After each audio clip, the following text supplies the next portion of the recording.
topic is that special love that only mothers have for their children. The occasion, what else? Mother's Day. I'll start with the lessons. First from Exodus chapter 1, a story that just about everybody knows or knows about. So Pharaoh commanded all his people, saying, "Every son who is born of the Hebrews you shall cast into the river, and every daughter you shall save alive." And a man of the house of Levi went and took as wife a daughter of Levi. So the woman conceived and bore a son, and when she saw that he was a beautiful child, she hid him for 3 months.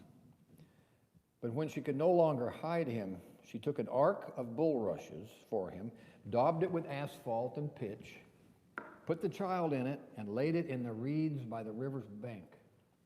And his sister stood afar off to know what would be done to him. Then the daughter of Pharaoh came down to bathe in the river. And her maidens walked alongside the riverside. And when they saw the ark among the reeds, she sent her maid to get it. And when she opened it, she saw the child, and behold, the baby wept. So she had compassion on him and said, "This is one of the Hebrews' children." Then his sister said to Pharaoh's daughter, "Shall I go and call a nurse for you from the Hebrew women, that she may nurse the child for you?" And Pharaoh's daughter said to her, "Go." So the maiden went and called the child's mother. Then Pharaoh's daughter said to her, "Take this child away and nurse him for me, and I will give you your wages." So the woman took the child and nursed him. And the child grew, and she brought him to Pharaoh's daughter, and he became her son. So she called his name Moses, saying, "Behold, I drew him out of the water." Secondly, Proverbs chapter 22:6, the shortest and most complete child psychology textbook ever written. It says this: "Train up a child in the way that he should go, and when he is old, he will not depart from it." What else do you need to know?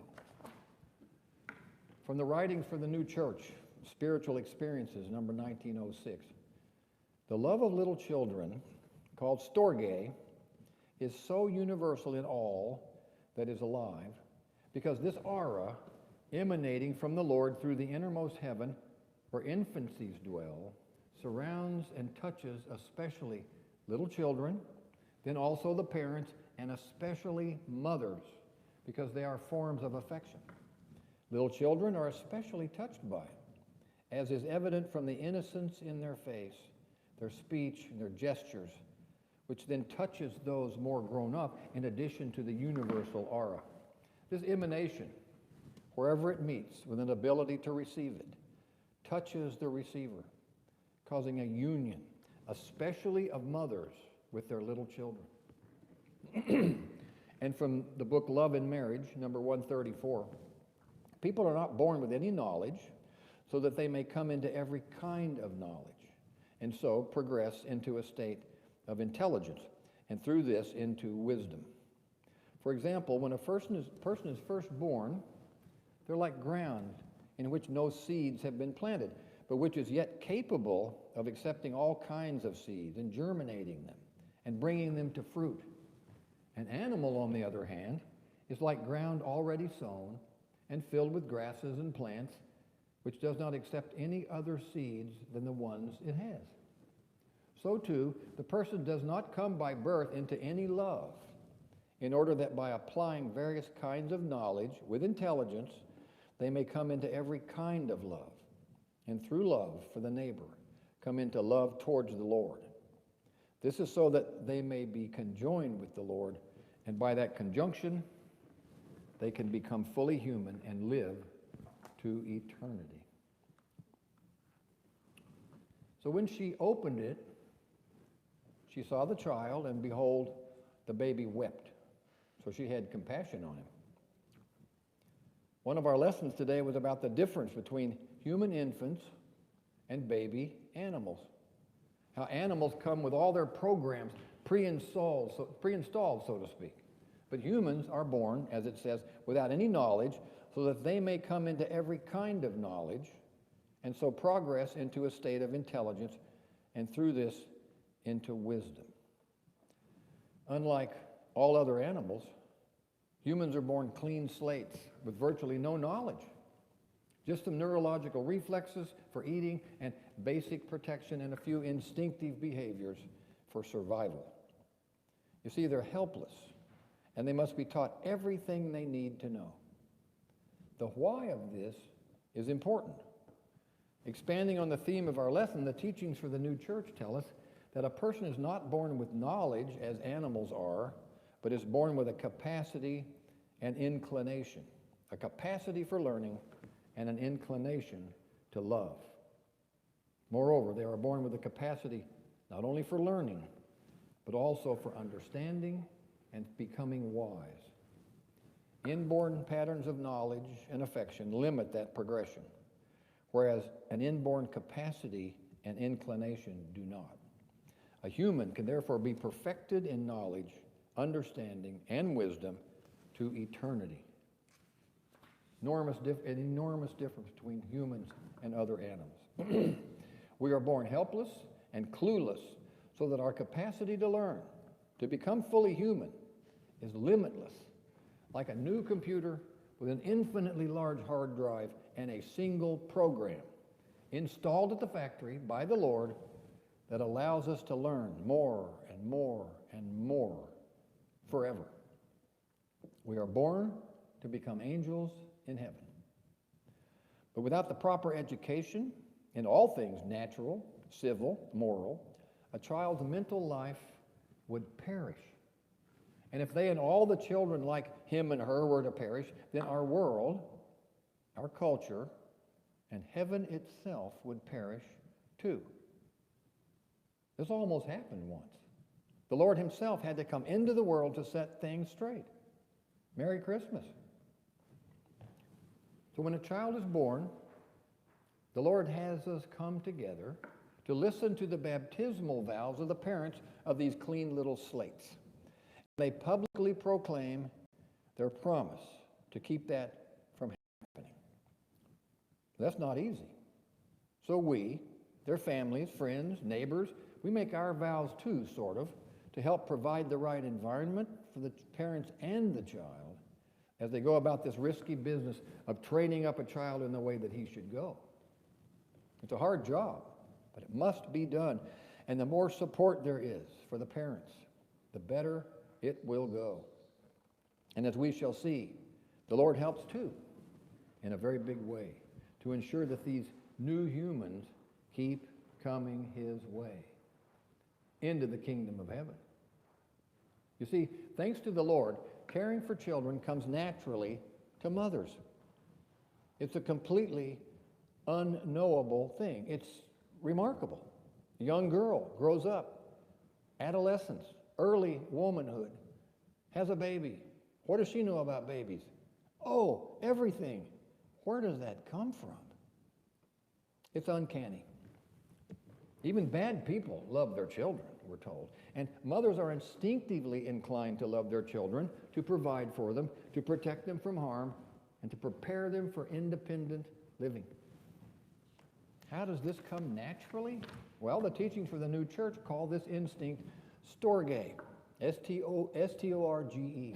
It's a Greek word carried over by Swedenborg from the Latin, into his Latin, and from there into our theological language, meaning the special kind of love that mothers have for their children. Storge. Our lesson described that love as universal in all that is alive. It's in all living things, okay? Because this aura, emanating from the Lord through the innermost heaven, where infancies dwell, surrounds and touches especially little children. Then also the parents, and especially mothers, because they are forms of affection. Now, note the sequence here. From the Lord, through the heavens, to the infants, and then to the mothers. Storge does not go from us to them.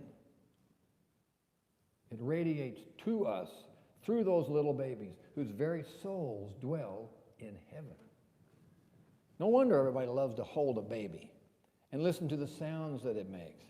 No wonder grown men go all goofy when a baby comes around. You ever see them? How they act nuts when a baby comes around. You see, babies are like little wood stoves radiating the warmth of the Lord's love directly from heaven. We all want to be close to that baby. And if we can, we want to hold it. You can't help but love them. And women are changed forever when that warmth first hits them and they respond. That's called storge. And I have had the unique opportunity to see that many times. When a baby is born and handed to the mother, because in another life I used to deliver babies, and then one of the best things I ever did was take that baby, make sure it was breathing, hand that to the mother, and watch her face. The baby's not doing anything, but look at her face. Something happens. Something absolutely uncanny happens. You can almost hear it go snap. I've had the opportunity to do that. And that's what it is. That's storge. What happened in our lesson from Exodus about the baby Moses? Well, when Pharaoh's daughter saw him, what does it say? Behold, the baby wept. And she had compassion on him. Yes, she had compassion on him. In another translation, the word is pity. But the Hebrew word, chamal, means more than just that. By implication, it means to spare or to save. You see, there was a deep longing triggered in Pharaoh's daughter by that baby's helplessness and his tears. A very special kind of love flowed into her on that riverbank that day, and it did not come from her, but from the Lord, through the baby's soul, and only then to her.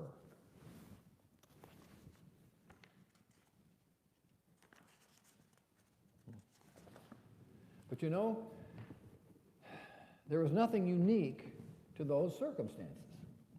We find it in the love of every mother, be she biological or adoptive or whatever, for her child. It just comes. Parental love is not just the love of infants. It's more than that. It doesn't fully come until parents are parents, and it comes from the Lord. Heaven and Hell, number 277, says, infants are especially in the Lord's care, and there is an influx from the inmost heaven, where the state is one of innocence, that flows through infants' deeper natures, affecting those natures in its passage solely by their innocence. This is the source of the innocence shown in their faces and in some of their gestures. It's what deeply affects the parents and creates the love called storge. That comes from not just heaven, the innermost heaven. So you might be wondering, and rightly so, is this the same love as that special love between married partners that descends from the Lord through the heavens and joins them together in marriage? No, but it's close, very close. So close, in fact, that the two kinds of love are linked. The writings for the new church say that the love for children is forever connected with the love in marriage on account of the source that it flows down from. It can be seen from the origin from which it flows that the love of infants is forever conjoined with the love of marriage. The primary purpose of this love is the procreation of offspring. And the end result is of that purpose, which is the effect, is the offspring produced. The purpose carries over into the effect and is in it just as it was in the beginning. Never leaves it. So the love in marriage is from the Lord, we know this, to the wife, and then from her to the husband. And that's the teaching. Comes from the Lord, first to the wife, and then to the husband. Parental love is also from the Lord, but to the mother especially, it says, through her, and then through her to the father. Kind of a similar thing. It descends from spiritual to natural and is the culmination of that special love that comes into marriage. For what purpose? Remember? For the primary purpose of all of creation. which is to produce new humans and then a heaven from the human race. Where are you going to get a heaven from the human race if you don't have any humans? That's the purpose of all of this. Procreation. How? It's a striving for the love and marriage that permeates all of nature, bringing partners into conjunction, from ferns to sea urchins to sparrows to human beings. Why? Offspring. What for? So that those human offspring may become angels in heaven. What provides that this can happen, even in a chaotic world where evils abound? Storge. Without it, the writings tell us, listen to this, only a few of the human race would survive. Without that special kind of mother's love, only a few of the human race would survive. So, as that Hebrew word, chamal, implies, the power in this love truly protects and saves the human race. That's a huge thought. Okay, like the operating system in your computer, DOS they call it, hidden in there somewhere, working all the time but impossible to ever see, the Lord installs a program in mothers to ensure the survival of His creation and to encourage them to contribute to His heaven from the human race. It's all installed. We see that program all around us. We see it in ourselves. We saw it in the Word today, where the baby Moses was spared the wrath of Pharaoh by Pharaoh's own daughter, who had only to hear him cry a little and see him make one of those little faces that babies make. How'd the story go? Remember? The daughter of Pharaoh came down to bathe at the river, and her maidens walked along the river, and when she saw the ark among the reeds, she sent her maid to get it, and when she opened it, she saw the child, and behold, the baby wept.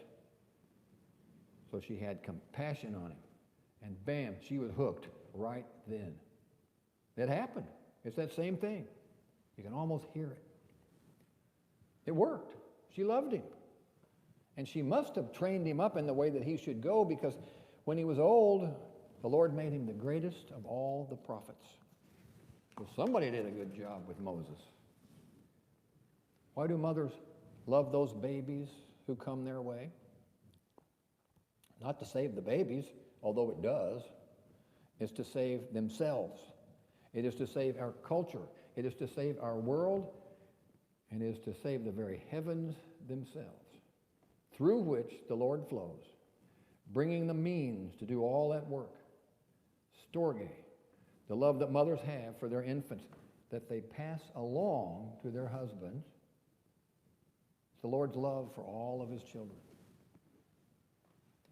There is a mystical edge to motherhood that cannot be described from nature alone, or properly understood, even by mothers themselves. It is a primal thing, and possibly the most compelling of all human attributes. For this we give thanks to God on Mother's Day in America. Amen.